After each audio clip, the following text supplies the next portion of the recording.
I was cleaning my garage when a police officer knocked on my door. "Sir, your wife was in a fatal car accident an hour ago." It was impossible. "No, she's upstairs asleep." The officer looked confused. I led him upstairs to our bedroom. Officer drew his weapon. "Sir," he said, "step away from her." That isn't. So there I was, elbow deep in my garage sanctuary, wrestling with the guts of my '98 Camaro like some grease-stained suburban warrior. The engine had been giving me grief all week, sputtering and wheezing like my old man after his third pack of Marlboro. But hey, at least car problems make sense. You diagnose the issue, you fix it, and boom, problem solved. If only life worked that way, right? The radio was blasting some classic rock garbage that made me feel younger than my 42 years. And I was actually enjoying myself for once. No office politics, no client complaints, no Marissa nagging me about tracking oil through the house. Just me, my tools, and the satisfying challenge of bringing something broken back to life. Call it therapy for guys who refuse to admit they need therapy. Then came the knock. Not the friendly, "Hey neighbor, got a beer" kind of knock. This was the official, "your life's about to get royally screwed" variety. 3 sharp raps that cut through my metallic-induced haze like a machete through butter. I wiped my hands on an old rag that had seen better decades and trudged to the door, already annoyed at whatever Girl Scout or Jehovah's Witness was about to waste my Saturday afternoon. But it wasn't a kid peddling cookies or salvation. Standing on my doorstep was Officer Bruce Jackson, looking like he'd rather be anywhere else on planet Earth. The guy was built like a linebacker but carried himself with the weight of bad news. His uniform was soaked from the October rain that had been hammering our little slice of suburbia all day, and his hat sat in his hands like he was attending a funeral, which, as it turned out, he basically was. "Sir," he started, and already I didn't like where this was heading. "Cops don't show up at your door on Saturday to tell you you've won the lottery."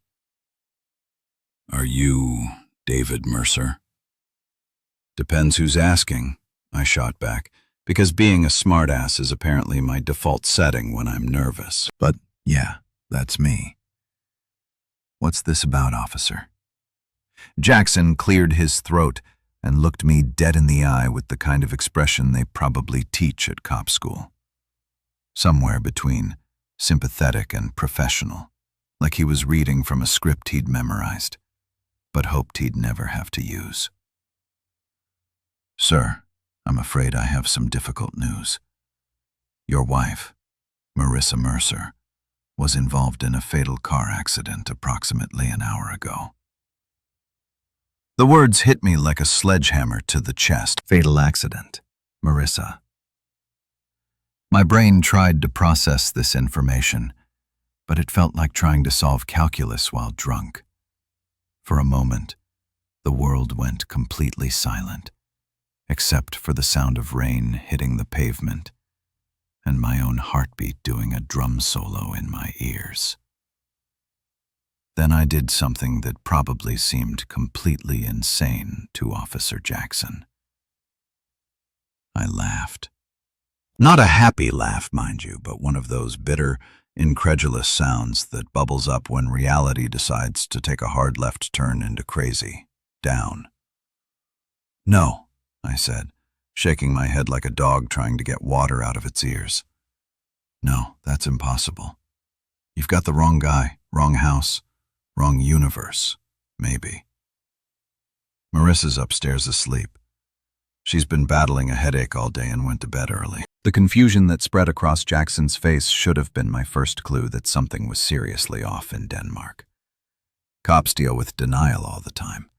They're probably used to people refusing to accept bad news. But this wasn't denial confusion. This was, "What the hell is this guy talking about?" confusion. "Sir," he said slowly, like he was talking to someone who might be having a mental breakdown. We have positive identification. The vehicle was registered to Marissa Mercer at this address. We found her purse, her driver's lessons. Then you found the wrong purse. I interrupted, already heading toward the stairs. Come on, I'll show you. She's right upstairs, probably wondering why we're making so much noise. Jackson followed me, his hand instinctively moving to rest near his service weapon, a detail that should have sent up more red flags than a communist parade. But I was too focused on proving him wrong to notice. We climbed the stairs to the master bedroom, and I called out like I had 1,000 times before. Marissa, honey, there's someone here who thinks you're dead. Come tell this nice officer how very much alive you are. I pushed open the bedroom door with the confidence of a man who was absolutely certain he was about to make a cop look like an idiot. The room was dark, curtains drawn against the gray afternoon light, but I could see the familiar shape under the covers. Blonde hair fanned across the pillow just like always. My wife. My Marissa. Exactly where I'd left her. See, I said triumphantly, reaching for the bedside lamp. One very much alive. The light clicked on and Officer Jackson's entire body went rigid. His hand moved to his gun with the kind of speed that suggested years of training and several close calls with danger. Sir, he said in a voice that had gone from sympathetic to deadly serious in about half a second. Step away from the bed, now. What? What? But even as I asked the question, my brain was starting to catch up with what my eyes were seeing. Something was wrong. Very, very wrong. The hair was right. The clothes looked familiar, but there was something off about the way the body lay there. Too still, too perfect, too. That isn't a person, Mr. Mercer, Jackson said, his weapon now partially drawn. That's a mannequin. My stomach dropped somewhere into the vicinity of my shoes. A mannequin? Not my wife. Not a person at all. Just a department store dummy dressed up in Marissa's clothes, wearing her jewelry, positioned in our bed like some sick joke. For a moment, that felt like a century. I just stood there staring at this thing that had fooled me completely. The makeup was perfect. The wig was Marissa's exact shade of blonde, even down to the little curl she always got behind her left ear. Someone had gone to incredible lengths to create this illusion. But why, Mr. Mercer? Jackson's voice cut through my shock. I'm going to need you to explain what's going on here. Where is your wife? That's when it hit me. The realization that made my blood run colder than a Minnesota winter. This wasn't some random coincidence. This wasn't grief making me hallucinate. Someone had planned this. Someone had carefully, deliberately set up this elaborate charade. Someone wanted me to believe Marissa was both dead and alive, simultaneously. I thought back to this morning, to Marissa kissing me goodbye before I headed to the garage. Her lips had been cold. I remembered now, unusually cold. And she'd seemed distant, distracted. She'd claimed she had a headache and was going to rest, but looking back, there had been something else in her eyes, something that looked almost like guilt. I don't know, I whispered, and for the first time in my adult life I meant it completely. I honestly don't know where my wife is. Outside, I could see my neighbor Tom Redding pretending to rake leaves while obviously straining to hear every word. The whole neighborhood would be buzzing about this within the hour. David Mercer, whose wife died in a car accident, but was also sleeping upstairs as a mannequin. It sounded like the setup to a really twisted joke, except nobody was laughing. Jackson was talking into his radio, calling for backup and crime scene texts. but his words sounded like they were coming from underwater. My world had just been flipped upside down and shaken like a snow globe, and I was still trying to figure out which way was up. But even in my shock, one thought kept hammering at my brain like a persistent headache. This level of planning, this attention to detail, this elaborate setup. It wasn't the work of some random psychopath. This was personal. This was someone who knew me, knew Marissa, knew our routines and our house, and exactly how to make me look like either a victim or a suspect. Someone had set the stage for the performance of a lifetime, and I was standing right in the middle of it, not knowing if I was supposed to be the hero, the villain, or just another prop in someone else's twisted game.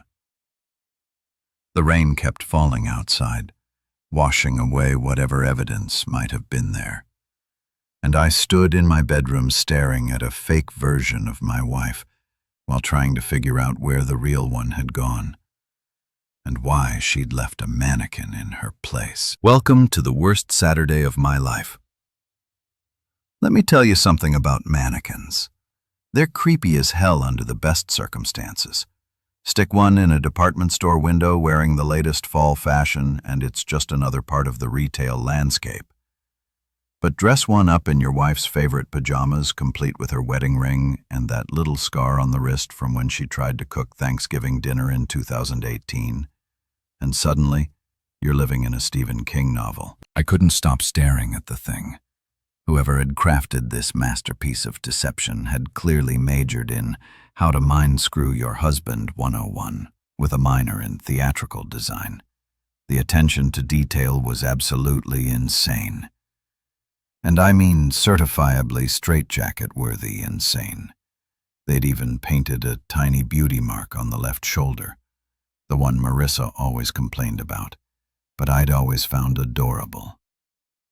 For about 30 seconds there, I'd been completely fooled. Hell, I'd been ready to introduce Officer Jackson to my very much alive wife and watch him shuffle away red-faced with apologies. Instead, I was standing in my bedroom feeling like I'd been sucker-punched by reality, while a cop treated me like I might be the next subject of a Netflix true crime documentary. Jesus Christ, I muttered, running a hand through my hair. This is seriously messed up. Jackson was all business now, his earlier sympathy replaced by that cop-mode suspicion that probably kept him alive on the streets. His eyes kept darting between me and the mannequin like he was trying to figure out if I was a grief-stricken widower or a complete psychopath. "Mr. Mercer," he said, and his voice had that careful, measured tone they use when they think you might snap at any moment. "I need you to walk me through your day. When was the last time you actually saw your wife, your real wife, alive and moving around?" That should have been an easy question. Married couples see each other all the time, right? Morning coffee, quick kisses, goodbye, mundane conversations about whose turn it is to take out the trash. Except when I really tried to think about it, my brain kept hitting these weird blank spots. "This morning," I said, but even as the words left my mouth, they felt wrong somehow. "She kissed me before I went out to work on the car. Said she had a headache and was going to lie down." What time was that? Around 10, maybe 10:30. I was trying to sound confident, but doubt was creeping in like water through a cracked foundation. She seemed, I don't know, off, distracted. Jackson was scribbling in his little notebook like my life story was suddenly fascinating literature. Off. How? That was the million-dollar question, wasn't it? How do you explain that your wife of 16 years seemed like a stranger in her own skin?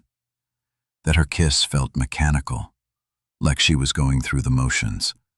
That she'd been clutching her phone like it contained state secrets? "She's been weird lately," I admitted, hating how that sounded but unable to come up with a better description. Secretive, always on her phone, jumping when it rang. New perfume, new clothes, staying out later than usual. I figured she was planning something for our anniversary next month, maybe a surprise trip or something. The look on Jackson's face suggested he was thinking about entirely different kinds of surprises. The kind that involved divorce lawyers and private investigators, not romantic getaways. Any marital problems, Mr. Mercer? Financial troubles? Anyone who might want to hurt either of you? Standard questions, I guess. But they hit uncomfortably close to home. Our marriage had been well. Let's just say we weren't exactly poster children for wedded bliss lately. The spark had dimmed somewhere between the mortgage payments and the routine of middle-aged suburban life. We'd become roommates more than lovers. Two people sharing space and bills, but not much else. But hurt us? That seemed extreme. Nothing that would lead to this, I said, gesturing at the mannequin. We had our issues, sure, but what couple doesn't after 16 years? We weren't fighting or anything, just coasting, I guess. Jackson's radio crackled to life. Some dispatcher babbling about crime scene units and additional officers. The cavalry was coming, which meant my house was about to become Grand Central Station for every cop, detective, and forensics nerd in the county. That's when I noticed Tom Redding had abandoned all pretense of yard work and was standing at the edge of my property with his phone out, probably live streaming the whole drama to Facebook. Nothing like a good neighborhood scandal to spice up a boring Saturday, right? Wonderful, I muttered. The vultures are gathering. Jackson followed my gaze and nodded grimly. We'll need to canvass the neighborhood anyway. Someone might have seen something unusual. Unusual? Yeah, because my life hadn't crossed that line about 20 minutes ago. As we waited for backup, I found myself studying the mannequin more closely, looking for clues about who might have created this elaborate fake-out. The craftsmanship was professional. This wasn't some Halloween store dummy dressed up for kicks. Someone with serious skills had put this together. The jewelry, I said suddenly. That's Marissa's actual jewelry. The wedding ring, that bracelet I got her last Christmas, even those little diamond earrings she wears every day. Jackson perked up. You're sure? Positive. I should know. I paid for most of it. I leaned closer, being careful not to actually touch anything, which means whoever did this had access to her personal belongings. They didn't just study her from a distance. They got close enough to take her things, or she gave them willingly, whispered a nasty little voice in the back of my head. Maybe this wasn't some stranger's elaborate scheme.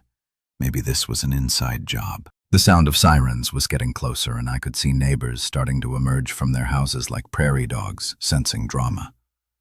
Mrs. Henderson from across the street was pretending to water plants that had been dead since July, while the college kids next door had abandoned their perpetual video game marathon to gawk from their front porch. Mr. Mercer, Jackson said, I have to ask. Do you have somewhere you can stay tonight? Family? Friends? This house is going to be a crime scene for a while. Crime scene? The words hit me like a slap. My home, the place where Marissa and I had built our life together, was now officially a crime scene. Yellow tape and fingerprint powder and strangers trampling through our private spaces, looking for clues to a mystery I didn't even understand yet.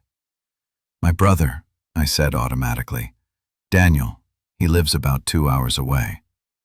Good, I'll need his contact information. Jackson was still writing in that damn notebook. One more thing. Can you think of anyone who might have known your wife's schedule well enough to predict when she'd be away from the house? That question made my stomach clench, because the truth was, lots of people knew Marissa's routines. Her co-workers at the marketing firm, her book club friends, her tennis partners. Hell, even Tom Redding probably knew more about our comingings and goings than I did, considering how much time he spent lurking around his front yard. But there was one name that kept surfacing in my mind, even though I didn't want to acknowledge it. Julian Hart, my business partner and supposed best friend. Julian, who'd been spending an awful lot of time at our house lately, always with some excuse about work projects or client meetings. Julian, who knew our schedules because he helped create them. Julian, who Marissa always seemed a little too happy to see. The first police cruiser was pulling into my driveway, followed by an unmarked sedan and what looked like a mobile crime lab. My quiet suburban Saturday had officially become a circus, and I was apparently the main attraction. I looked at the mannequin one more time. This perfect replica of my wife, lying in our bed like some twisted, sleeping beauty. Someone had gone to incredible lengths to create this illusion. But why? What was the point of making me think Marissa was both dead and alive? Unless the point wasn't to fool me. Maybe I was never supposed to find the mannequin. Maybe it was meant for someone else entirely. Someone who would come looking for Marissa and find this fake version instead. But if that was true, then where the hell was my real wife? And why had she left me holding the bag for whatever game she was playing? The cops were at my front door now, and I could hear Jackson's voice directing them upstairs.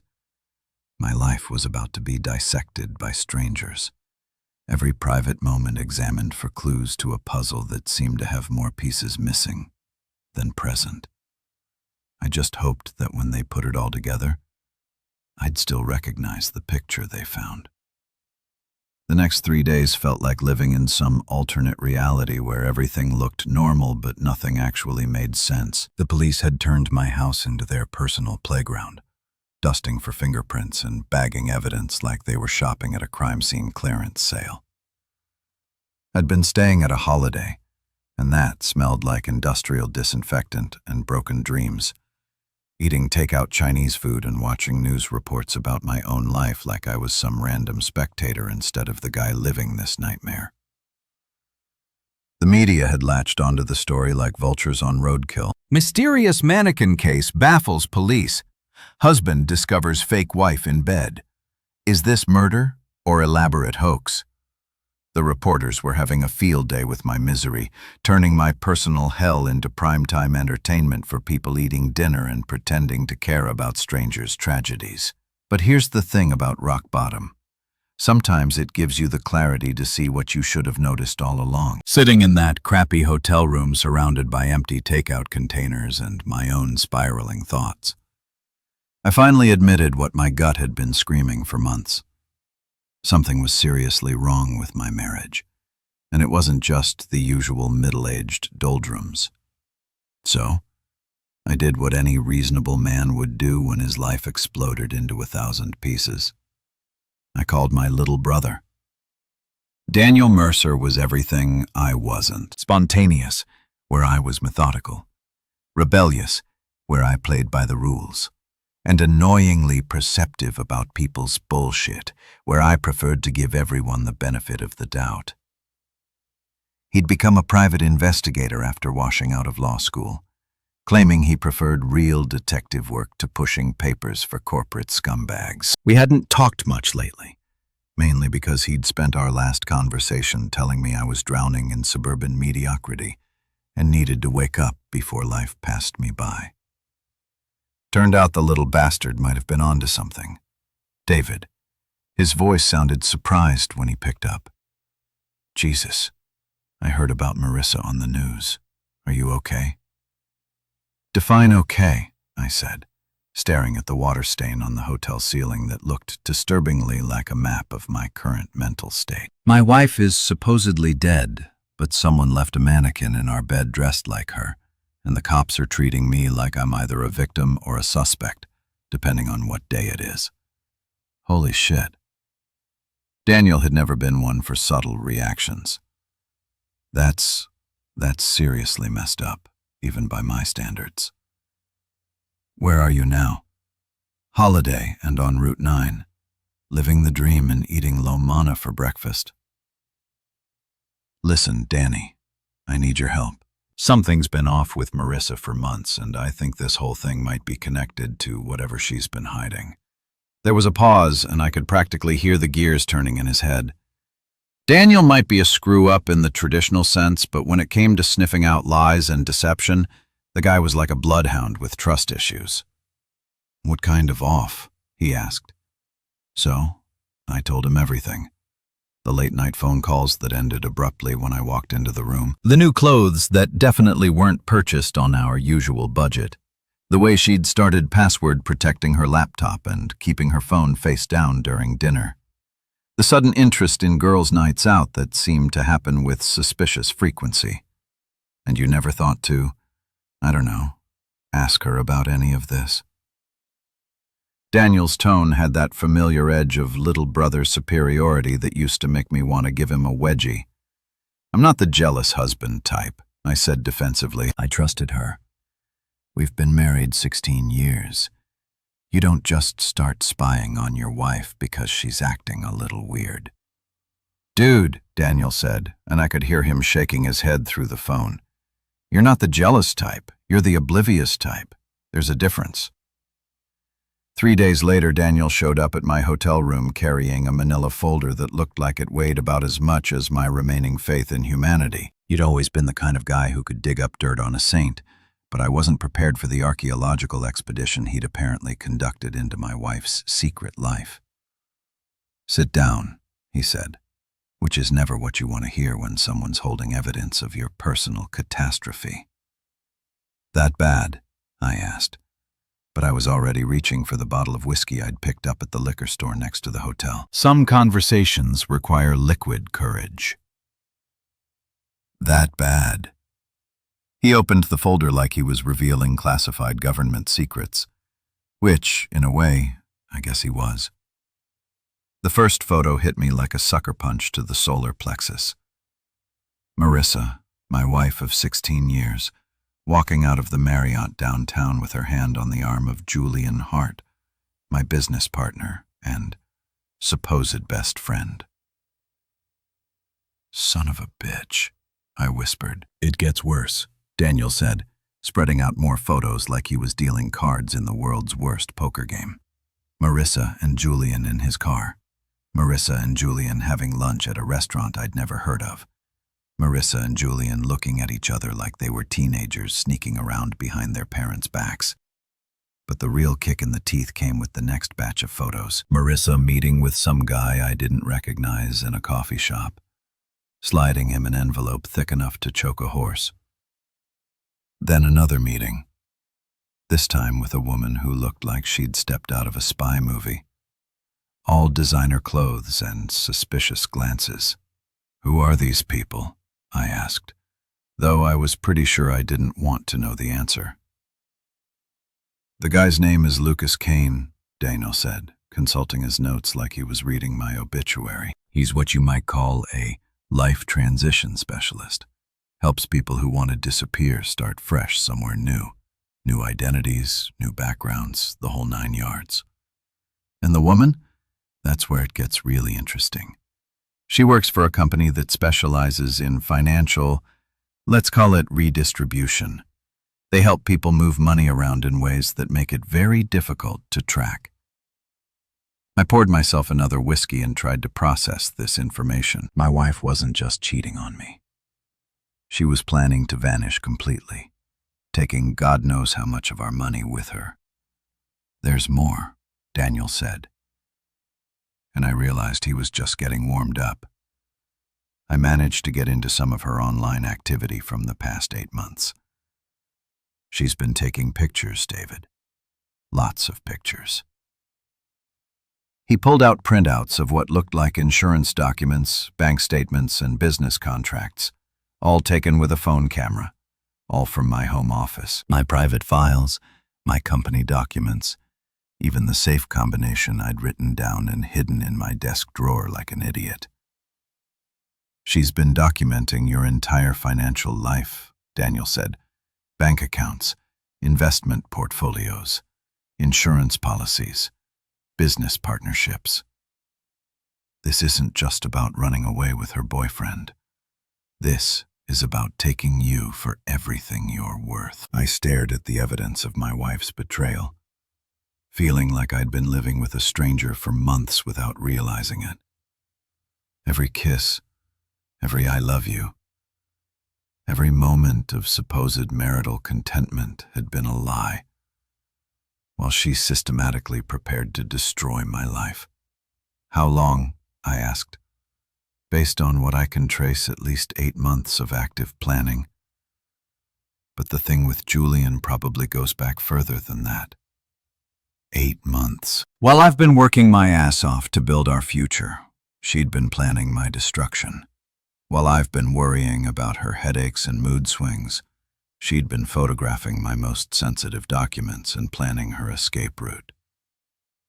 So, what now? I asked. I mean, the cops think she's dead, but she's obviously not. Do I tell them about this? Do I file for divorce against a dead woman? What's the protocol here? Daniel leaned back in the uncomfortable hotel chair and gave me that look, the one that meant he was about to suggest something that would either save my life or land me in federal prison. You could do that, he said slowly. You could be the good little Boy Scout. Turn over all this evidence and let the system sort it out. Marissa and Julian would probably get arrested eventually. You'd lose half your assets in a messy divorce, and your business would probably tank from all the negative publicity, or... Daniel said, and his smile was absolutely predatory. You could let them think their plan is working, while you put together a much better one. I looked at my little brother sitting there in that crappy hotel room with evidence of my wife's betrayal spread out like a battle plan, and realized that maybe it was time to stop being the good guy who always played by the rules. After all, they'd started this game. The least I could do was finish it.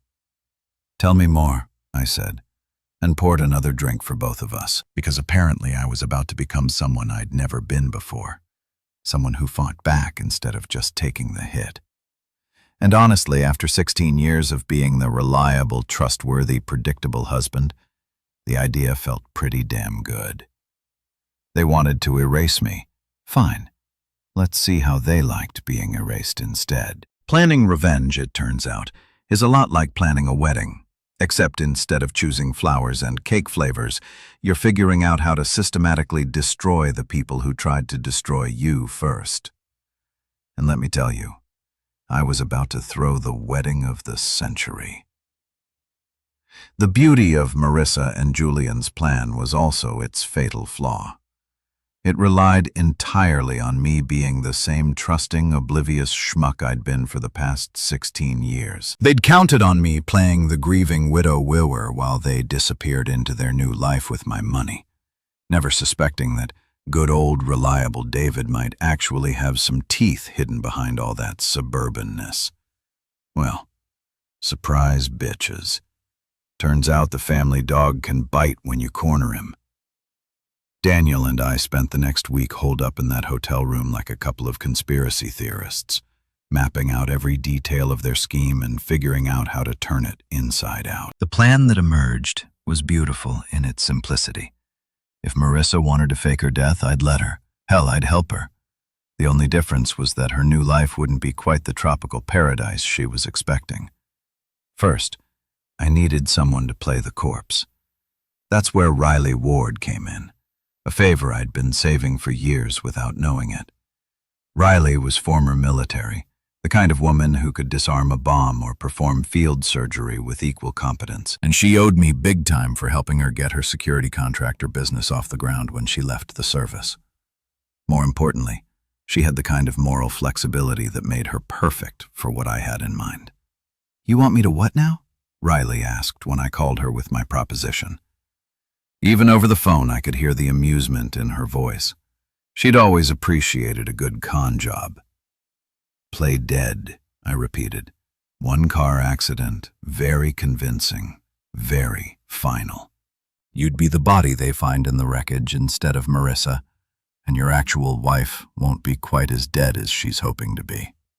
There was a pause, then Riley's characteristic laugh, the sound of someone who'd seen enough real combat to find civilian problems entertainingly absurd. "This is the most blank-up favor anyone's ever asked me for. I love it. When do we start? While Riley handled the theatrical side of things, I turned my attention to home renovations. Amazing what you can accomplish with a little creativity, some soundproofing materials, and 16 years of accumulated knowledge about your house's quirks. The basement had always been my domain. Anyway, Marissa hated going down there, claiming it was too dark and creepy. Perfect. I built her a little apartment down there, complete with bathroom facilities, a comfortable bed, and even a flat-screen TV. Call it a subterranean bed and breakfast, except the checkout time was entirely up to me. The soundproofing was professional grade. Couldn't have the neighbors getting curious about any unusual noises after all. But the real masterstroke was flipping Lucas Kane, their so-called life transition specialist. Turns out Mr. Kane had some interesting tax issues with the federal government, and a few phone calls to the right people made him very eager to discuss alternative employment opportunities. Funny how quickly a man's loyalty shifts when he's looking at potential jail time. Your wife and her boyfriend are planning something big, Kane told me during our clandestine meeting at a truck stop outside town. He looked like the kind of guy who sold fake IDs to college kids, which wasn't far from the truth. They want to accelerate the timeline. Something about you getting suspicious. How accelerated? This weekend. The accident's supposed to happen Saturday afternoon on Route 116. That stretch with all the curves. Your wife will be driving to visit her sister in Albany. I almost laughed. Marissa's sister lived in Phoenix and hadn't spoken to her in 3 years. If I'd been paying attention, that alibi alone would have blown their whole scheme. And after the accident, I pick up the real package from a rendezvous point about 5 miles from the crash site. Then, it's new identities and a trip to Costa Rica where your business partner has been setting up some very nice offshore accounts. Not anymore, I said, sliding him a new envelope thick with cash. Here's what's actually going to happen. Saturday morning arrived gray and drizzly. Perfect weather for a tragic accident. I spent the morning in the garage again, just like the week before, except this time I wasn't working on the car. I was waiting for the phone call that would tell me the show had begun. The call came at 2:47 p.m. Officer Jackson's voice was appropriately somber as he delivered the news I'd been expecting. Mr. Mercer, I'm afraid I have some difficult news about your wife. I played my part perfectly, rushing to the hospital, demanding to see the body, breaking down in controlled grief when they told me the remains were too badly damaged for viewing. Riley had done her job beautifully. The accident looked absolutely convincing, complete with Marissa's purse and jewelry scattered around the wreckage. The dental records would match because we'd made sure they would. Meanwhile, about 30 miles away, Lucas Kane was picking up a very different package than he'd been expecting. Instead of my conscious, eager-to-escape wife, he found Marissa unconscious in the back of his van, courtesy of some pharmaceuticals Riley had provided. By the time my dear wife woke up, she'd already been delivered to her new home, my custom-built basement suite. The beauty of the whole operation was its symmetry. Marissa had wanted to disappear, to erase herself from our life and start fresh somewhere else. Well, congratulations, honey. Mission accomplished. She was now officially dead to the world, exactly as she'd planned. The only difference was that her new world was a 10 by 12 room beneath the house where she'd spent 16 years lying to me. Julian, of course, was frantically trying to reach both Marissa and Kane, not knowing that one was legally dead and the other was now working for me. I could picture him pacing around his apartment, checking his phone every 30 seconds, wondering why his carefully orchestrated plans seemed to be falling apart. Poor Julian. He was about to discover that some people are much better at playing chess than others realize. The funeral was scheduled for Thursday, a closed casket affair, naturally given the condition of the body.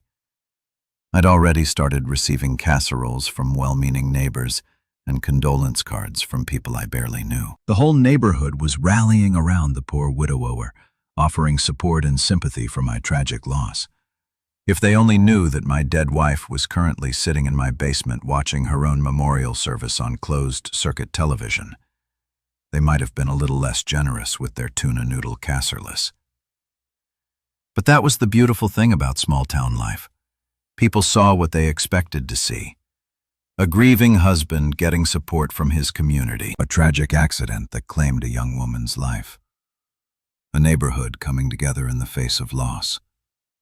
They didn't see the security cameras I'd installed throughout the house, or the reinforced steel door I'd put in the basement, or the way I smiled just a little too broadly when people offered their condolences. They certainly didn't see Marissa very much alive and finally getting a taste of what it felt like to be trapped in someone else's plan. The game was just beginning, and for the first time in months, I was the one holding all the cards. Marissa had wanted to play dead. Fine. Now she could find out exactly what that felt like permanently. After all, she'd made her choice when she decided to erase me from her life. Now I was simply returning the favor with interest. Welcome to your new life, darling. I hope you enjoy the accommodations. There's something deeply satisfying about watching someone's world collapse in real time, especially when that someone spent months planning your destruction. Call it karma, call it justice, or just call it good old-fashioned revenge, whatever you want to label it.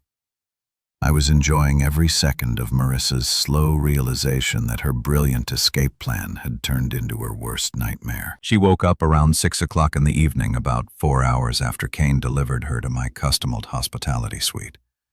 I'd been monitoring her through the security cameras I'd installed, watching her sleep with the kind of peaceful expression she hadn't worn around me in months. Funny how relaxed people look when they think they're about to get everything they want. The first thing she did was call out for Julian, which told me everything I needed to know about who she'd been thinking about during those last conscious moments. Not her husband of 16 years, not the life she was leaving behind, but her new boyfriend and their shiny future together. Well, honey, that future just got a serious revision. When she finally opened her eyes and took in her surroundings, the confusion on her face was absolutely priceless. This clearly wasn't the safe house or private jet she'd been expecting.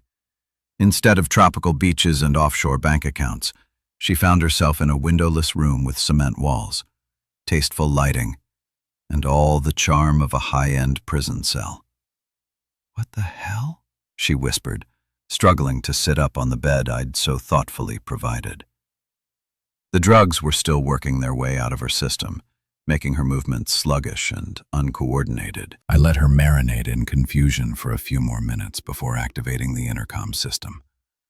No point in rushing the big reveal. I'd waited months for this moment, and I intended to savor it properly. "Good evening, Marissa," I said, my voice echoing through the speakers with perfect clarity. "I hope you slept well. You're going to need your energy for what comes next." The way her head snapped up toward the sound was like watching a deer realize it's wandered into a hunter's crosshairs. Her eyes darted around the room, searching for the source of my voice, finally settling on the camera mounted discreetly in the corner. "David." Her voice cracked slightly, and I could hear 16 years of marriage in that single word. The familiarity, the confusion, and now the growing terror. "David, what is this? Where am I?" "You're exactly where you wanted to be, sweetheart," I replied, settling back in my office chair upstairs like I was watching my favorite TV show. Dead to the world, starting fresh, beginning a whole new life. Congratulations, you got everything you asked for. I clicked on the monitor that showed the local news coverage of her death, complete with footage of the accident scene and interviews with neighbors expressing their shock and grief. The anchor was doing that serious news voice thing they all learn in journalism school, describing the tragic loss of a beloved community member. In other news, I continued conversationally. Your funeral is scheduled for Thursday. I went with the closed casket option given the condition of the body. Very tasteful service. I think you'd approve of the flower arrangements. Marissa was staring at the screen in absolute horror, watching her own death being reported like she was witnessing some alternate reality. Her hands were shaking as she pressed them against the walls looking for a way out that didn't exist. This is insane, she said, and her voice was getting stronger as the drugs wore off and the reality of her situation sank in.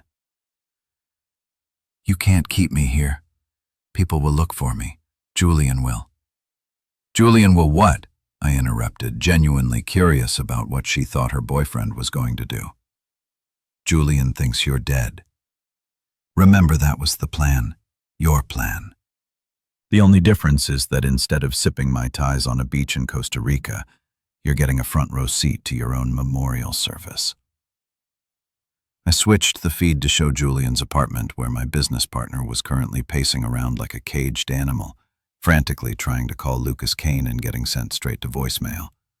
The poor bastard had no idea that his carefully orchestrated scheme had been hijacked by someone who played the game better than he did. Take a good look, Marissa, I said, zooming in on Julian's panicked face. That's the man you chose over me. The one you were willing to destroy our marriage for. Watch how concerned he is about your well-being. Julian was on his phone again, but he wasn't calling hospitals or police stations. He was calling his lawyer, his accountant, anyone who could help him figure out what had gone wrong with their plan. Not once did he seem genuinely worried about Marissa as a person. She was just another asset that had failed to materialize. He doesn't give a damn about you, I continued, enjoying the way Marissa flinched with each word. You were just a convenient way to get access to my money and my business. Now that the plan's gone sideways, he's already working on how to save his own ass. The truth was hitting her like a series of physical blows. I could see it in her face, the gradual understanding that she'd been played just as much as I had. Maybe more. Julian had used her feelings for him to turn her into a weapon against her own husband. And now that the weapon had misfired, he was cutting his losses. You're lying, she said, but there was no conviction in her voice. She was watching Julian on the screen, seeing the same selfish panic that I was seeing, and the evidence was pretty damn conclusive. Am I? I asked. Let's test that theory, shall we? I switched to another camera feed, this one showing Julian's latest phone call. The audio was crystal clear thanks to some very expensive surveillance equipment Daniel had helped me install. I don't care where she is, Julian was saying to someone on the other end. The whole thing's blown up. I need new papers and a way out of the country before the feds start asking questions about those offshore accounts. Marissa's face went white as she listened to the man she'd betrayed her marriage for discussing her disappearance like a minor inconvenience. No concern for her safety. No questions about whether she was hurt or scared or in danger. Just cold, calculating self-preservation. Still think he loves you? I asked.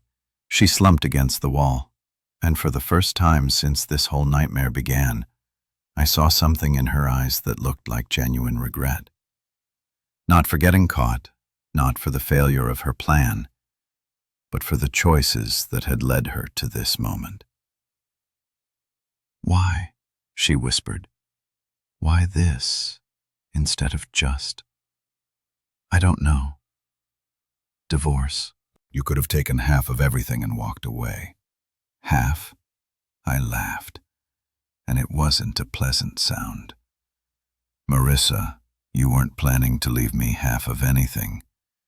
You were planning to take it all and disappear. Those photos you took of our financial documents, the meetings with your identity specialist, the offshore accounts Julian set up. You wanted to erase me completely. I leaned forward, speaking directly into the microphone so she could hear every word clearly. So that's exactly what I'm doing to you. You wanted to be dead to the world? Congratulations. You're officially deceased, buried, mourned, and forgotten. Your old life is over just like you planned.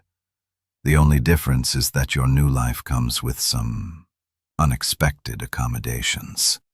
She was crying now, finally understanding that her elaborate scheme had turned into her own prison. Every decision she'd made, every lie she'd told, every betrayal she'd planned had led her to this windowless room where she could watch the world move on without her. "Please," she said, and the word came out broken and desperate. "Please, David, I'm sorry. I made a mistake. I can fix this. We can fix this." "Fix what?" I asked. "Our marriage that died months ago when you started planning my destruction. Your relationship with Julian. He's already abandoned you. Your old life that's buried 6 feet under with Riley Ward playing your corpse." I stood up from my chair, getting ready to head downstairs for our first face-to-face conversation since her death. "No, Marissa," I said. "There's nothing left to fix. There's only what comes next. And for the first time in months, I'm the one who gets to decide what that looks like." The look of absolute despair on her face was everything I'd hoped for and more. She'd played the game of deception and betrayal, thinking she was so much smarter than her boring, predictable husband. Now, she was about to learn what it felt like to be completely at someone else's mercy. And frankly, after what she'd put me through, my mercy was in pretty short supply. While Marissa was getting acquainted with her new accommodations and the crushing reality of her situation, I had a business partner to deal with. Julian Hart had always been the slick one in our partnership. Designer suits, perfect hair, and the kind of smile that made clients think they were getting something special. Too bad he'd never learned the difference between being clever and being smart. The beauty of having someone like Daniel in your corner is that private investigators know all sorts of interesting people, including several who specialize in making bad situations look a whole lot worse than they actually are. Within 24 hours of Marissa's death, Julian was about to discover that his problems were just getting started. I spent Monday morning playing the grieving widower, accepting condolences from coworkers, and nodding sadly when people told me how sorry they were for my loss. Julian showed up at the office around 10 o'clock, looking like he'd spent the weekend wrestling with his conscience and losing badly. His usual polished appearance was slightly off: wrinkled shirt, 5 o'clock shadow at 10 o'clock in the morning, and eyes that darted around like he was expecting federal agents to burst through the windows at any moment. "David," he said, putting on his best friend act and wrapping me in one of those awkward man hugs that's supposed to convey deep emotion.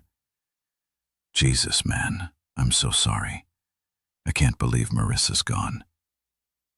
The irony was absolutely delicious. Here he was comforting me over the death of the woman he'd been planning to run away with, and he had no idea that she was currently sitting in my basement watching this whole performance on closed-circuit television. "Thanks, Julian," I said, playing my part with the kind of understated grief that would make community theater directors weep with joy. I can't wrap my head around it, you know. She was fine when I left for the garage that morning, and then I let my voice trail off and ran a hand through my hair. The picture of a man struggling to hold it together. Julian nodded sympathetically, but I could see the wheels turning behind his eyes. He was probably wondering if I suspected anything, if I'd found any evidence of their affair, if his carefully constructed alibi was going to hold up under scrutiny. What he didn't know was that his alibis were about to become the least of his problems. "Listen," he said, glancing around the office like he was worried about being overheard. "If you need anything, time off, help with the business, whatever, just say the word. We're partners. But more than that, we're friends. I've got your back. Friends, right? The kind of friend who spends months planning to destroy your life and steal your wife." But I just nodded gratefully and told him I appreciated the support. That afternoon, while Julian was at lunch with a client, the first shoe dropped. Two men in cheap suits showed up at our office, flashing badges and asking questions about Julian's recent financial activities. They were actors Daniel had hired, armed with fake IDs and enough authentic-looking paperwork to fool anyone who wasn't expecting to be conned. "We're with the Financial Crimes Division," the taller one announced to our receptionist, loud enough for half the office to hear. "We need to speak with Mr. Julian Hart about some irregularities in his banking records." By the time Julian returned from lunch, the entire office was buzzing with rumors about federal investigations and financial crimes. The fake agents had left behind just enough paperwork to make it look official, including a very convincing subpoena for Julian's financial records. I watched him read the subpoena through my office window, and it was like watching a man realize his house was on fire while he was still trapped inside. His face went through about 6 different shades of pale before settling on a sickly green that matched his expression perfectly.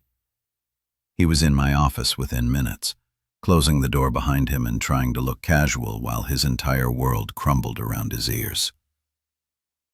"David," he said, attempting his usual confident tone and failing spectacularly. "I need to talk to you about something. There might be some complications with some of my personal investments." "Complications?" I asked, raising an eyebrow with just the right amount of concern. "What kind of complications?" "It's probably nothing," he said, but the sweat beading on his forehead suggested otherwise. "Some mix-up with offshore accounts, international transfers, that kind of thing. You know how paranoid the feds are about money laundering these days. The beautiful thing about guilty people is how eager they are to explain away their crimes before anyone even accuses them of anything." Julian was basically confessing to financial fraud while trying to make it sound like a clerical error. "Should I be worried about the business?" I asked. "I mean, if there are federal investigators looking into your finances." No, he said quickly. Too quickly. "This is completely separate from our partnership, personal stuff, nothing that affects the company at all." He was lying, of course. The offshore accounts he'd set up were meant to hold my money after he and Marissa cleaned out our joint assets and disappeared. But watching him try to cover his tracks while panicking about an investigation that didn't actually exist was better than cable television. That evening, I headed downstairs to give Marissa a front-row seat to her boyfriend's meltdown. She was sitting on the bed I provided, staring at the blank monitor screen like she could will it to show her something different than the truth. Evening news time. I announced cheerfully, switching on the feed from Julian's apartment. Tonight's episode, watching a guilty man try to figure out how screwed he really is. Julian was on his phone again, but this time he wasn't calling lawyers or accountants. He was calling Lucas Kane, the identity specialist who was now working for me, begging for an emergency extraction. "I need new papers tonight," Julian was saying, pacing around his living room like a caged animal. "The whole thing's blown up. There are federal agents asking questions, and I need to be gone before they connect me to the offshore accounts." Marissa was watching with the kind of horrified fascination you'd reserve for a car accident happening in slow motion. This was the man she'd chosen over 16 years of marriage. A coward who was ready to abandon her the moment his own comfort was threatened. "Still think he's your knight in shining armor?" I asked. She didn't answer, but I could see the tears streaming down her face as she watched Julian throw their entire relationship under the bus to save himself. "He's not even asking about you," I continued, "not wondering if you're safe, not concerned about what happened to you, just worried about his own skin." The phone call continued, with Julian growing more desperate by the minute. Kane was stringing him along beautifully, making promises about new identities while secretly recording every word for my entertainment.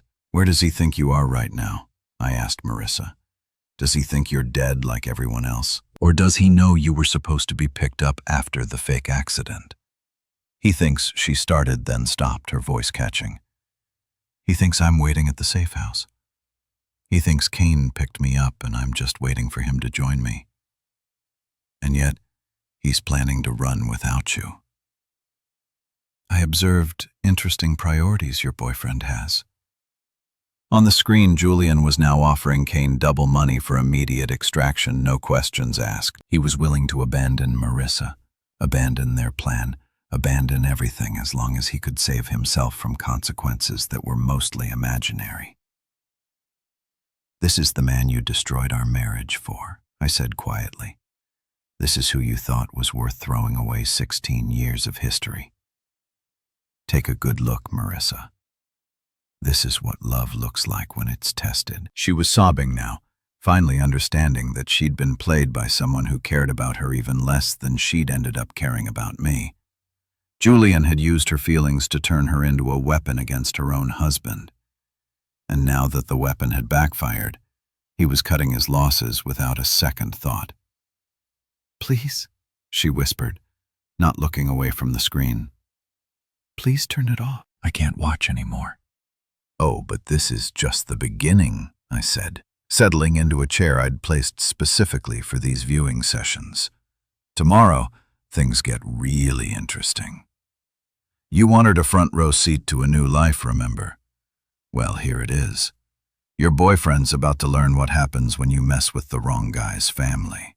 The panic in Julian's voice was music to my ears, and the despair on Marissa's face was the perfect harmony. They'd started this game thinking they were so much smarter than everyone else, so much more deserving of happiness and wealth and freedom. Now, they were about to discover that sometimes the quiet, reliable guy in the corner is the most dangerous player at the table. The thing about destroying someone's life is that timing is everything. You can't just blow up their world all at once. That's amateur hour. The kind of revenge that lacks artistry and leaves everyone feeling unsatisfied. No, proper destruction requires patience, precision, and the kind of dramatic build-up that would make Shakespeare proud. Julian Hart was about to get the full theatrical experience. I'd spent Tuesday night setting the stage while he panicked in his apartment, calling every contact he had in his desperate attempt to disappear before the fake federal investigation closed in on him. What he didn't realize was that his frantic phone calls were being monitored by Daniel, who was building a beautiful case file of actual criminal activity to hand over to the real authorities. See, here's the thing about fake investigations. Sometimes they uncover real crimes. Julian's offshore accounts weren't just theoretical. They were stuffed with money he'd been skimming from our business for months. His panic had led him to move funds around in ways that violated about 17 different federal banking laws. The irony was absolutely delicious. My fictional frame-up was about to become a very real prosecution. Wednesday morning arrived gray and drizzly. Perfect weather for watching a man's life implode in spectacular fashion. I got to the office early, positioning myself with a clear view of the parking lot and a fresh cup of coffee. The show was about to begin, and I didn't want to miss a single moment. Julian showed up at 8:47 a.m. looking like he'd spent the night wrestling with demons and losing badly. His usually perfect hair was disheveled, his designer suit looked like he'd slept in it, and his eyes had that wild, cornered animal look that comes from knowing you're completely fucked, but not knowing exactly how fucked you are yet. He was carrying a briefcase that I knew contained fake passports, cash, and probably a one-way ticket to somewhere without extradition treaties. Poor bastard actually thought he was going to make it out of this mess. At 9:15 a.m., 3 black SUVs pulled into our parking lot with the kind of synchronized precision that screams federal law enforcement. But these weren't Daniel's actors. These were the real deal, complete with authentic badges, actual arrest warrants, and the kind of serious expressions that come from years of putting white-collar criminals behind bars. I watched through my office window as Julian saw the vehicles and literally stumbled backward, his face going through that same sick color palette I'd enjoyed so much the day before. His hands were shaking as he fumbled for his phone, probably trying to call Lucas Kane for that emergency extraction that was never going to come. The agents moved with practiced efficiency, surrounding the building while their colleagues marched through our front entrance like they owned the place. Our receptionist pointed them toward Julian's office, and I could see her mouth forming the words, "He's right over there." With the helpful enthusiasm of someone who had no idea, she was directing a man's complete destruction. Julian tried to run, actually tried to bolt for the back exit like he was in some kind of action movie, clutching his briefcase full of evidence and moving with all the grace of a panicked giraffe. The agents were on him before he made it 10 feet, professional and polite, as they explained that he was under arrest for wire fraud, money laundering, and conspiracy to commit tax evasion. The look on his face when they cuffed him was absolutely priceless. Pure, undiluted terror, mixed with the dawning realization that his carefully constructed life was over. He kept looking around the office like he expected someone to rescue him, to explain that this was all a misunderstanding, to make it all go away with the right phone call or the right amount of money. But there was no rescue coming, no last-minute reprieve, just the cold, hard reality of federal agents reading him his rights, while his co-workers watched through office windows, with the kind of horrified fascination usually reserved for natural disasters. "David!" he called out as they led him toward the exit, his voice cracking with desperation. "David, you have to help me. Call my lawyer. This is all a mistake." I stepped into the hallway, putting on my best expression of shocked concern. "Julian, what's happening? What's going on?"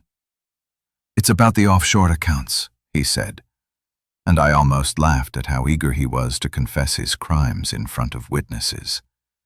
"The federal investigation. It's all a misunderstanding. I can explain everything." One of the agents paused in the doorway, looking back at me with professional interest. "Sir, are you Mr. Mercer? We may need to speak with you as well, given your business partnership with the defendant." "Of course," I said, playing the cooperative citizen perfectly. "Whatever you need." I had no idea Julian was involved in anything illegal, which was technically true. I'd known he was planning to steal from me, but I hadn't known about the money laundering operation he'd been running on the side. Apparently, Julian had been even busier than I'd realized. They led him away in handcuffs while news crews gathered in the parking lot like vultures at a feast. By noon, Julian's arrest was the lead story on every local news channel, complete with footage of him being stuffed into the back of a federal vehicle and speculation about the extent of his crimes. That afternoon, I made my way downstairs to share the good news with Marissa. She was sitting exactly where I had left her, staring at the blank monitor screen with the kind of hollow expression that comes from having your entire worldview shattered in the span of a few days. "Have I got a treat for you?" I announced cheerfully, switching on the news feed. "Today's episode, the complete and total destruction of your boyfriend's life and freedom." The footage of Julian's arrest played across the screen in glorious high definition, every moment of his humiliation captured for posterity. Marissa watched in silence as reporters discussed federal charges, potential prison sentences, and the ongoing investigation into his financial crimes. 25 years, I said conversationally, reading from the news ticker at the bottom of the screen. That's the maximum sentence for the charges they've filed so far, though I suspect they'll find more violations once they really dig into his finances. She didn't respond, just kept staring at the screen as they showed file footage of Julian in happier times, glad-handing clients, cutting ribbons at charity events, posing for business magazine profiles. All of that was gone now, replaced by mugshots and perp walks, and the kind of infamy that follows you forever. "You know what the beautiful part is?" I continued, settling into my viewing chair. "He did this to himself. All I did was shine a light on crimes he'd already committed. The offshore accounts, the money laundering, the tax evasion, that was all him. I just gave the authorities a reason to look." The news shifted to an interview with one of the federal agents who explained that this was just the beginning of their investigation. They'd found evidence of a much larger operation involving multiple co-conspirators and millions of dollars in illegal transfers. They're going to want to make a deal. The agent was saying, someone facing this many charges, looking at this much prison time, they usually have a lot to say about their associates and accomplices. I glanced at Marissa, who had gone very still. She was smart enough to understand the implications. Julian was going to roll over on everyone he could think of to reduce his sentence, including her. Except she was officially dead, which made her both the perfect scapegoat and completely unreachable for questioning. Looks like your boyfriend's going to try to blame you for everything, I observed. Good thing you're dead, right? Can't prosecute a corpse, can't put a ghost in prison. You should probably send him a thank you card. For the first time since I brought her down here, Marissa looked directly at me instead of at the screen. Why? She asked, her voice barely above a whisper. Why go to all this trouble? You could have just turned us in from the beginning. Because I said, leaning forward so she could see the absolute sincerity in my eyes. Turning you in would have given you a chance to explain, to make excuses, to play the victim. This way, you get to watch everything you thought you wanted turn to ash. And you get to live with the knowledge that you did it to yourself. The news was showing Julian's mugshot now side by side with a photo from our last company Christmas party. The contrast was striking. From successful businessman to federal prisoner in less than a week. He never loved you, I said quietly. Not the way I did, anyway. You were just a tool he used to get what he wanted. And now that tool has broken. He's going to throw you away to save himself. She was crying again, but these weren't tears of self-pity. These were tears of understanding, of finally seeing the truth that had been staring her in the face all along. Julian Hart was going to prison, his life and reputation destroyed beyond repair, and the woman he'd used and abandoned was going to spend the rest of her life knowing that she'd chosen him over a husband who had actually loved her. Sometimes justice really is beautiful. 2 weeks. That's how long it took for Marissa to finally break down and ask for a face-to-face meeting. 2 weeks of watching her former life play out on the monitors above her head while she sat in her subterranean prison, coming to terms with the fact that everything she'd thought she knew about love, loyalty, and Julian Hart had been a carefully constructed lie. I have to admit, she lasted longer than I'd expected. Most people would have cracked after a few days of solitary confinement with nothing but their own guilt and the crushing weight of their bad decisions for company. But Marissa had always been stubborn. It was one of the things I'd admired about her back when I still thought she was the woman I'd married instead of the stranger who'd spent months planning my destruction. The request came through the intercom on a Thursday evening, her voice from crying and rough from 2 weeks of minimal conversation. David, she said, and I could hear the exhaustion in every syllable. Please, I need to see you face to face. Just please. I'd been waiting for this moment, planning for it, rehearsing what I would say when she finally reached the point where she understood exactly how completely she'd screwed herself. But hearing the defeat in her voice, the absolute brokenness of a woman who'd finally run out of hope, I felt something I hadn't expected, a tiny, almost imperceptible twinge of the love I'd once felt for her. Almost. I made her wait another hour before I went downstairs because even broken people need to understand who's in control. When I finally opened the steel door to her little apartment, she was sitting on the edge of the bed with her hands folded in her lap like a child waiting to be scolded. She looked like hell. 2 weeks without natural sunlight, without her usual skincare routine, without the expensive salon treatments she'd always considered essential, had stripped away the polished veneer of the woman who'd kissed me goodbye that last morning. Her hair hung limp and unwashed. Her skin was pale and blotchy, and her eyes were red-rimmed and hollow. This was what Marissa looked like without the armor of her carefully constructed life, and the sight of her hit me harder than I'd anticipated. "Hello, sweetheart," I said, keeping my voice neutral as I took the chair I'd placed in the corner for exactly this moment. "You wanted to talk?" She looked up at me, and for a second I saw a flash of the woman I'd fallen in love with 20 years ago. Vulnerable, uncertain, reaching out for comfort that she wasn't sure she deserved. "Why?" she whispered. "Why this instead of divorce?"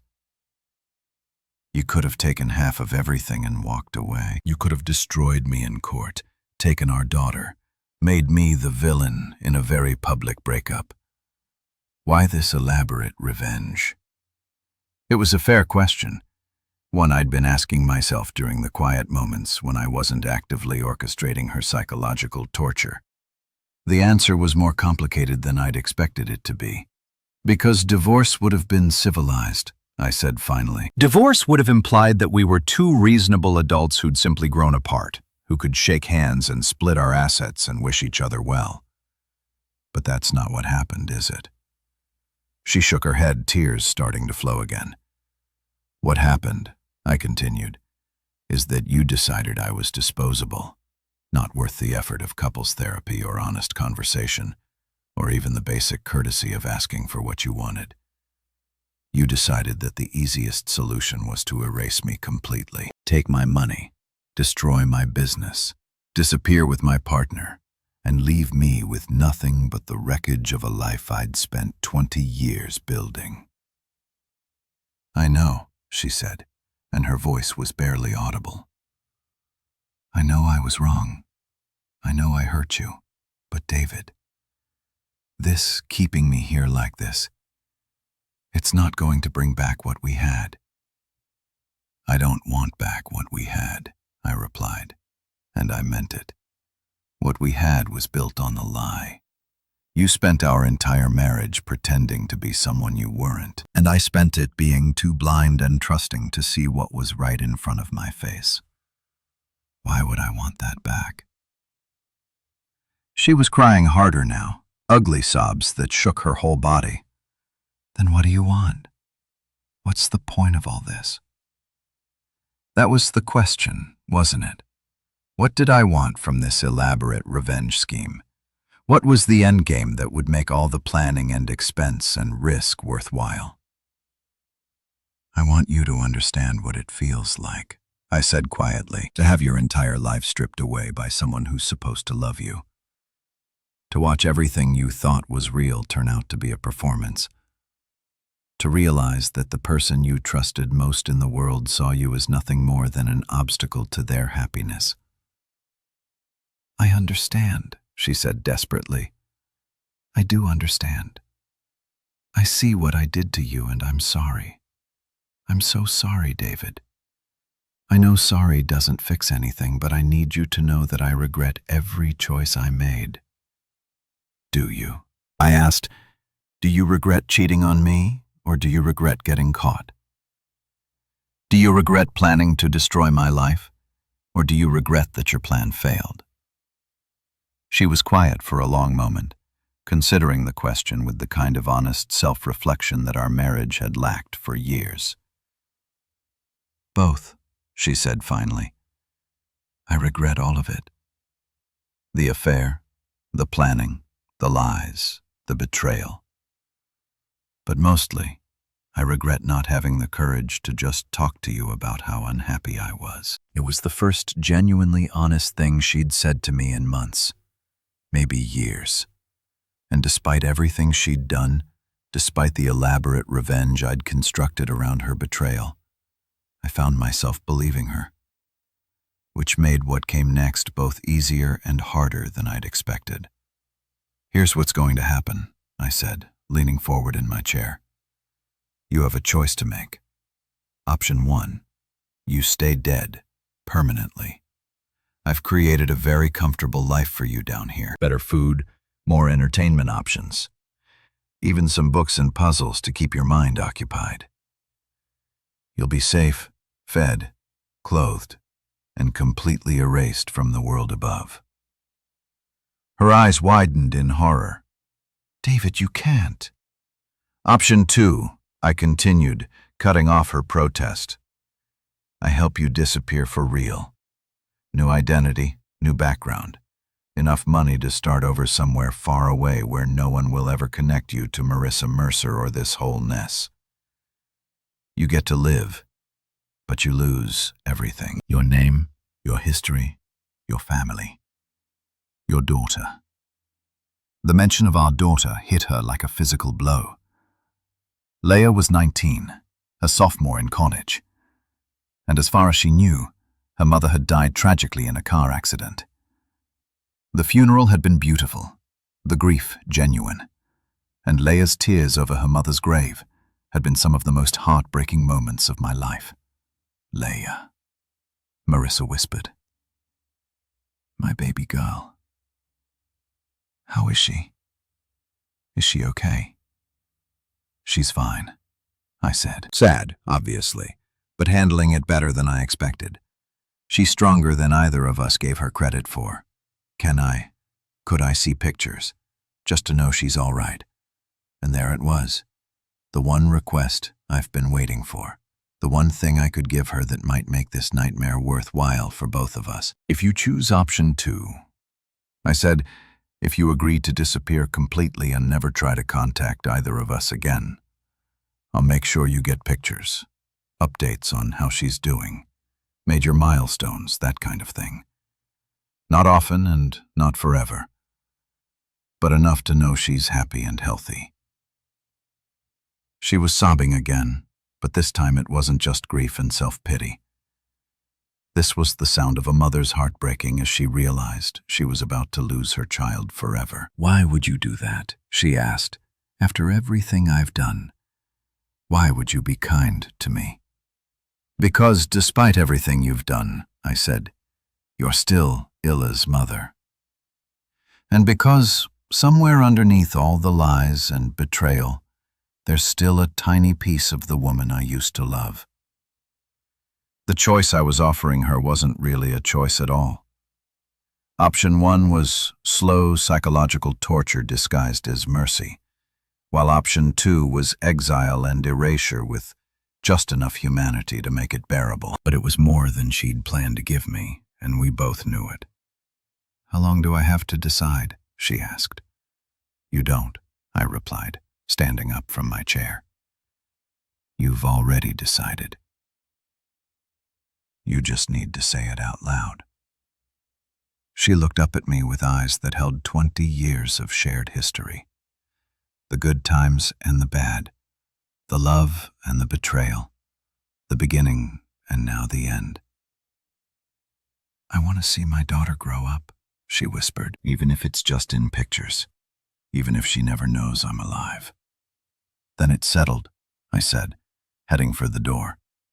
Tomorrow you become someone else entirely, and Marissa Mercer stays buried where she belongs. I paused at the threshold, looking back at the woman who'd been my wife, my partner, my biggest mistake, and my most elaborate revenge. For what it's worth, I said, I'm sorry it came to this. So am I, she replied. So am I. 3 months after Marissa Mercer was buried in Greenwood Cemetery, Clara Hayes walked into Murphy's Hardware in Whitefish, Montana, carrying a resume that was completely fabricated and a story about starting over after a messy divorce. The owner, a gruff 60-something guy named Frank Murphy, who'd never met a sob story he couldn't relate to, gave her the job managing his books and inventory without asking too many questions. Clara was everything Marissa had never been. Quiet, modest, grateful for simple work in a small apartment above the store.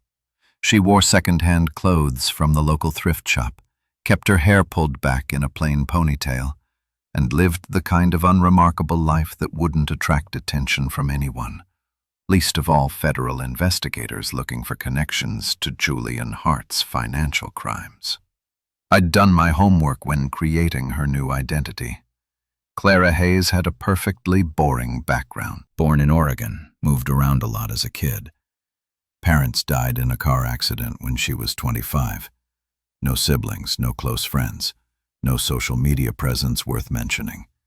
She was the kind of person who could disappear into small-town America without leaving so much as a ripple. Meanwhile, back in my actual life, things were going better than they had in years. Hardin Mercer had become just Mercer Consulting after Julian's very public downfall, and business was booming. Turns out that being the innocent victim of your business partner's financial crimes makes you look trustworthy and competent by comparison. Clients who'd been on the fence about working with us suddenly saw me as the stable, reliable choice in an industry full of sharks and con artists. The insurance payout from Marissa's death had been substantial, $250,000 that went straight into a trust fund for Hila's future. My daughter was thriving at college, throwing herself into her studies with the kind of focused determination that suggested she'd inherited the best parts of both her parents. She called me every Sunday, and our conversations had become deeper and more meaningful than they'd ever been when Marissa was alive. Grief, it turned out, had a way of cutting through the blank and forcing people to focus on what really mattered. I'd even started dating again, carefully and cautiously, but with a sense of possibility I hadn't felt in years. There was something liberating about being completely honest about who I was and what I wanted, instead of trying to maintain the fiction of a happy marriage that had been dead for longer than I'd cared to admit. But the most satisfying part of my new life was the monthly ritual I'd established with Clara Hayes. Every fourth Saturday, I drive to a post office box in a town about 50 miles away and mail an envelope to a P.O. box in Whitefish, Montana. Inside were photographs. Yayla, at her college graduation ceremony where she made Dean's List. Leia, volunteering at a local animal shelter. Leia, on spring break with friends who clearly adored her. Never anything that could be traced back to me. Never anything with identifying information. Just proof that our daughter was happy, healthy, and growing into the kind of young woman any parent would be proud of. I never included letters or explanations, just the photos, and sometimes a newspaper clipping if Leia had been mentioned in the campus paper for some academic achievement. It was enough to let Clara know that her sacrifice hadn't been meaningless, that the daughter she'd given up to save was thriving in her absence. In return, Clara Hayes lived the kind of invisible life that kept her safe from discovery. She went to work, paid her bills, attended the occasional town function, and never, ever tried to contact anyone from her former life. She'd become exactly what I'd offered her the chance to become, a ghost of herself. Alive but erased, breathing but dead to everyone who'd ever mattered to her.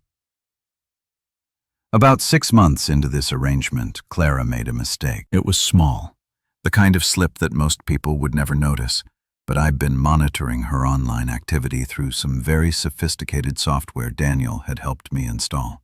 She'd searched for Leia Mercer on the public computers at the Whitefish Library, probably hoping to find news about her daughter that went beyond my carefully curated photo updates. The search lasted less than 5 minutes before she realized what she was doing and logged off, but it was enough to trigger the alerts I'd set up.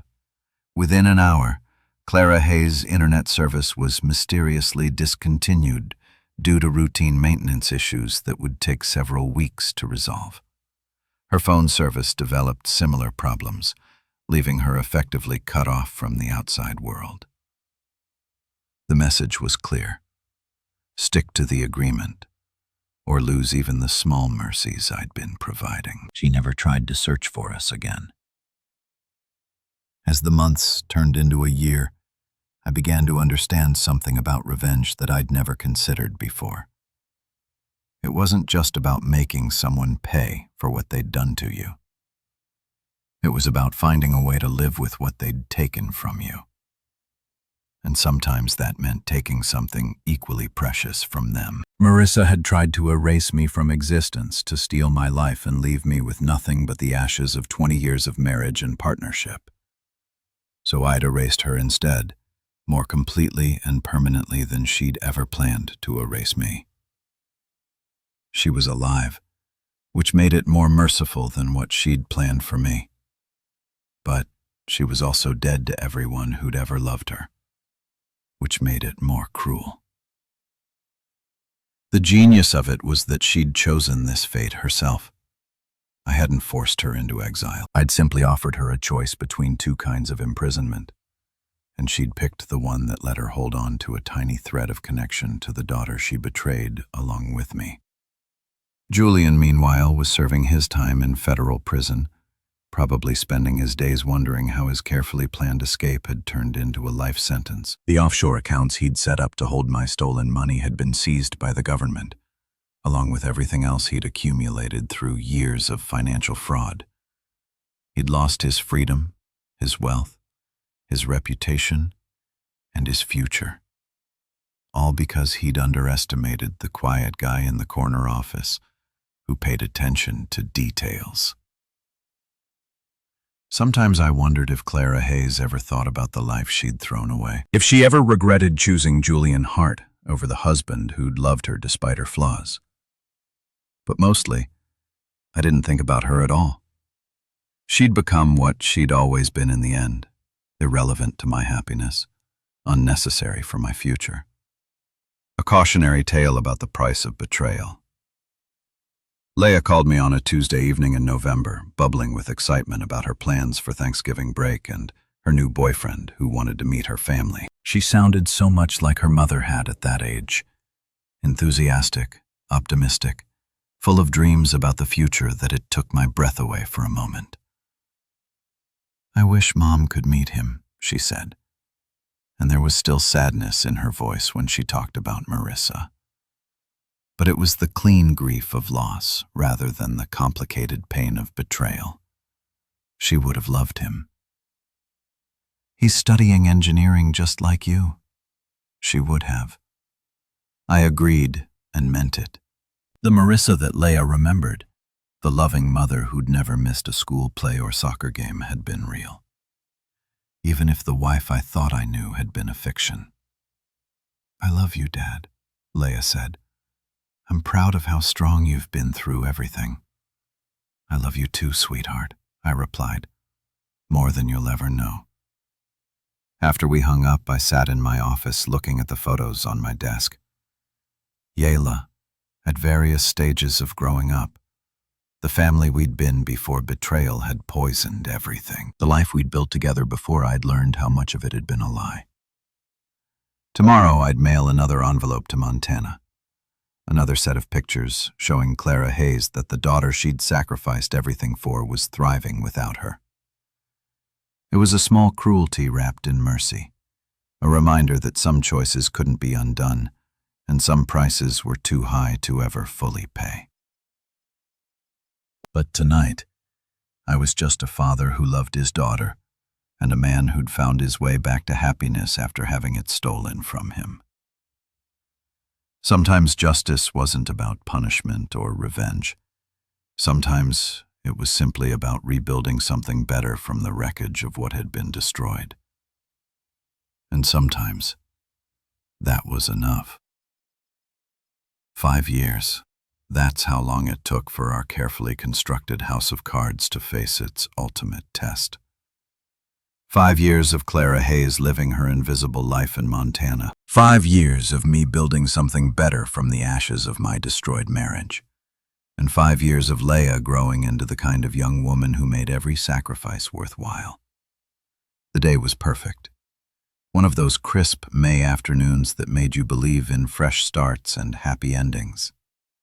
I was standing in the packed auditorium of State University watching my daughter walk across the stage to receive her engineering degree, and feeling proud enough to burst. She'd graduated summa cum laude, landed a job with a prestigious firm in Seattle, and was planning to move in with the boyfriend I'd actually grown to like. A rare achievement for any father of a 24-year-old daughter.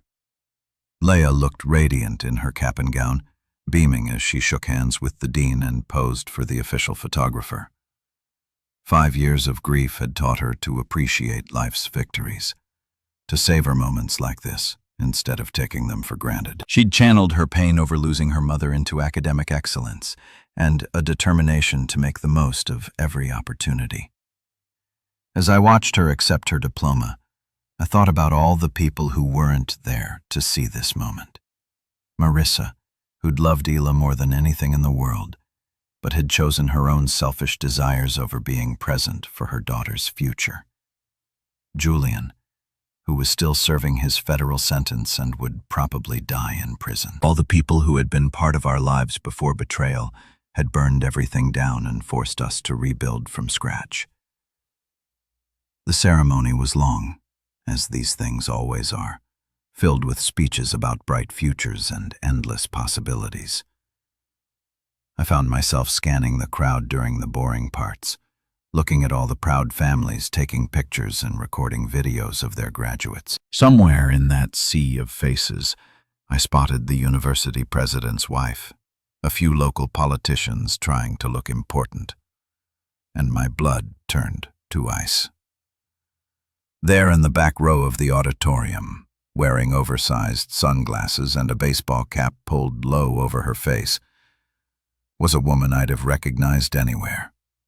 Older, thinner, dressed in the kind of generic clothing you'd find at any Walmart, but unmistakably the person who'd once been my wife. Clara Hayes had broken the cardinal rule of our arrangement.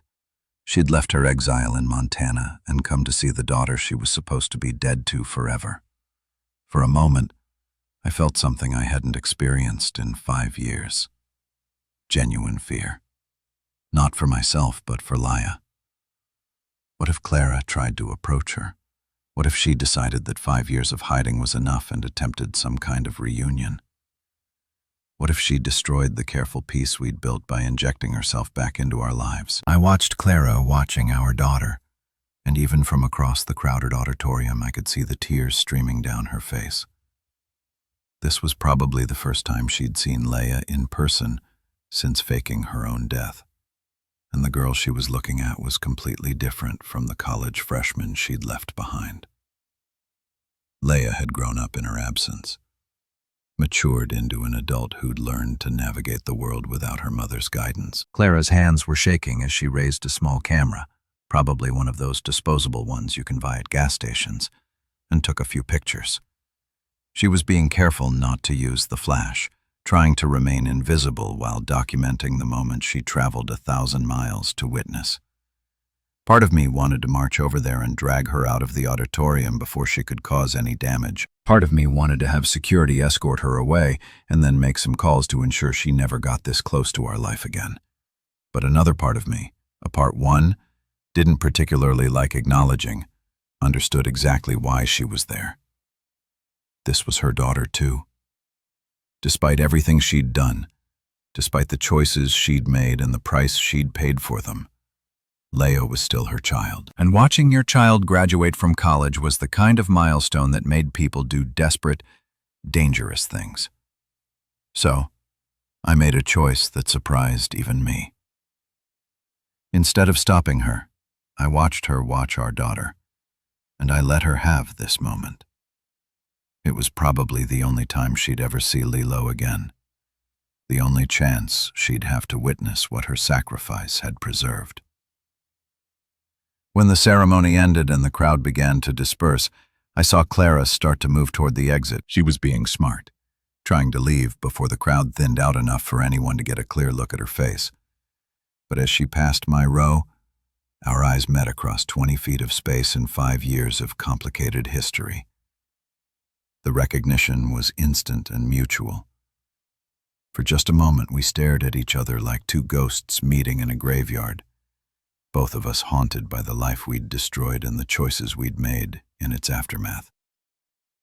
I could have signaled security. I could have pointed her out to the people around me, made a scene that would have ended with her arrest and exposure. I could have destroyed her new life as completely as she'd once tried to destroy mine. Instead, I did something that felt both like forgiveness and like the final act of revenge. I nodded, just once, barely perceptible, but enough to acknowledge that I'd seen her and chosen not to act. The look of shock and gratitude that crossed her face was worth more than any punishment I could have inflicted. She understood what that nod meant, that I was still in control, still the one making the rules, but that I was choosing mercy over justice for this one moment.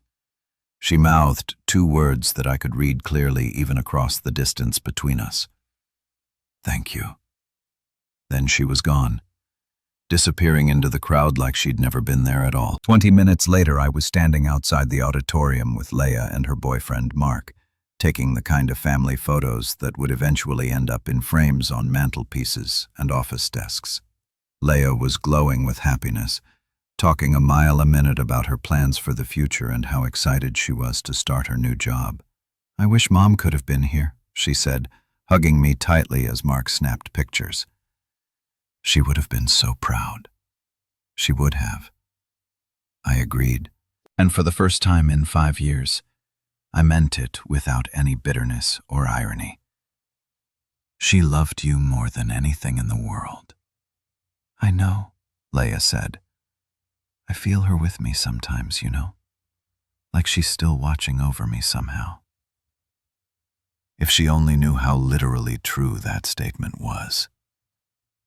Later that evening, after the graduation dinner and the celebration drinks and all the tearful goodbyes, I sat in my hotel room and thought about the woman in the crowd. Clara Hayes would go back to Montana now, back to her invisible life and her small apartment above Murphy's Hardware. But she'd have something she hadn't had before. Recent memories of her daughter, proof that the choice she'd made had been worth the price she'd paid. 3 days later, I received a text message from an unknown number. Just 2 words. "Thank you."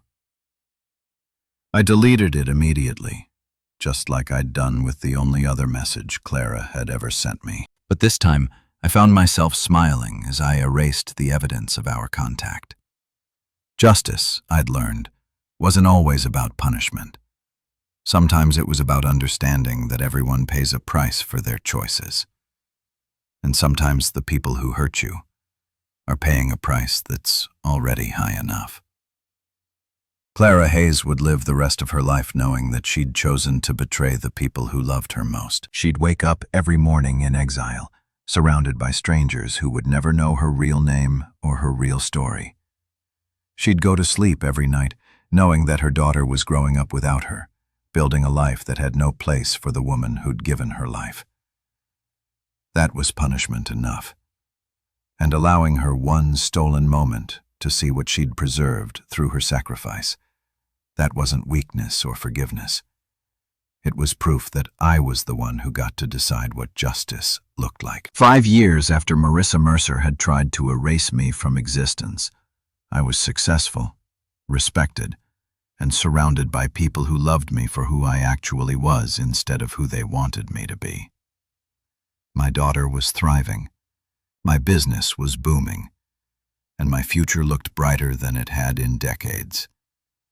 Meanwhile, the woman who tried to destroy me was living under an assumed name in a town where nobody knew her history, getting by on minimum wage. And whatever mercy I chose to show her, I'd won completely, totally, and permanently.